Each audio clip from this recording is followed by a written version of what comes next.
lombong emas di seluruh dunia. Apakah yang mempengaruhi naik dan turun harga emas? Tuan-puan, faktor utama yang mempengaruhi harga emas sedunia ialah jumlah permintaan terhadap emas dan jumlah penawaran emas di dalam pasaran. Sekarang, mari kita lihat dari mana datangnya permintaan terhadap emas. Permintaan pasaran terhadap emas terbagi kepada 5 bahagian. Nombor 1, untuk kegunaan industri. Yang kedua, untuk kegunaan pelaburan. Yang ketiga, permintaan daripada bank-bank negara sebagai risab negara. Yang keempat, permintaan untuk kegunaan sebagai barang kemas. Yang kelima, lain-lain kegunaan. Penawaran emas di dalam pasaran pula datangnya daripada nombor 1, lombong emas di seluruh dunia. Nombor 2, penjualan risab emas oleh bank pusat.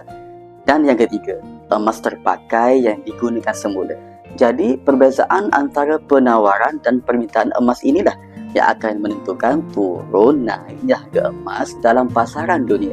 Dalam pasaran inilah aktiviti belian dan jualan emas secara besar-besaran berlaku.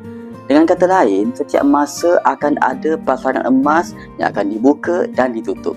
Inilah yang menyebabkan kita dapat lihat pergerakan emas setiap minit dan saat.